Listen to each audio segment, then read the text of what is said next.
সকলোৱে কৰিব লাগে কঠোৰ সাধন। এনেহেন দেৱতাৰ চৰণ ধৰিবনা নিজে নিজে আমি দুয়ো কৰিব পাৰিম। কোৱাচোন দাদা, আমাতকৈ ভাগ্যৱান আছে জানো কোনোজন এই কথা ভাগ্য আমাৰ ভগবান ভাগ্যবান নাই কোনো এই বিশ্বৰ মাধব তথাপিতো কোৱা দাদা, মোৰ নহয় দাদা, কিবা যদি দেখো আজি বিষাদিত বদন তোমাৰ। ভাই বিনয় পড়া নাই বুঝিব একোকে কিয় আজি মন মোৰ হৈছে চঞ্চল। কোনোবাই যে কয় কুদুৰৰ পৰা শেষ হব অতি নিক্ষে আমাৰ সুখৰ জীৱন। পৰি ধৰি বৈকুণ্ঠৰ নিবাস ভুঞ্জিব লাগিব আমি যাতনাকে। দাদা, মিছাতেই নহ'ব চঞ্চল। দেৱতাৰ আশীৰ্বাদ লভিছো আশ্ৰয় দুয়ো পৰমাত্মা কৃপাময়ৰ চৰণ চাই। তেনেস্থলত অবাগতে চিন্তামুক্ত হৈ কিয় অমংগল কৰিছা কামনা?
অনুমতি নাপালে প্ৰভুৰ নোৱাৰো এৰিবদাৰ জানিবা নিশ্চয়।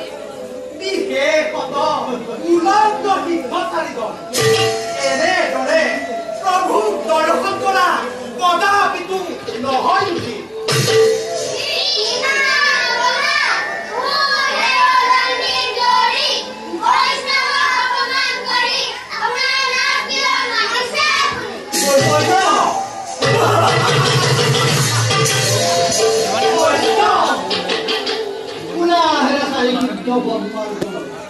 এনেদৰে উলংঘ দেখেৰে অহানাই তাহাৰি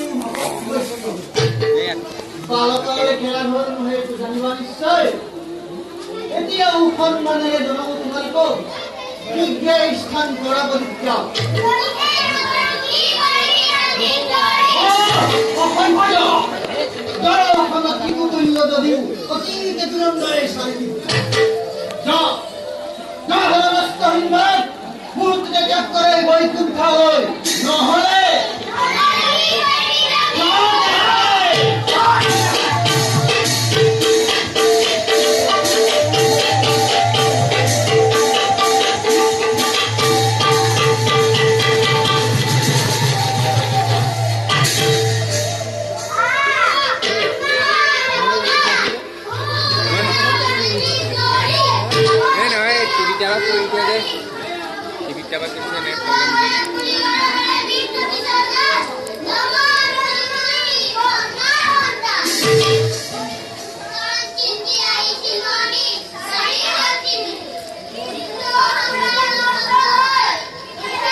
Sarah,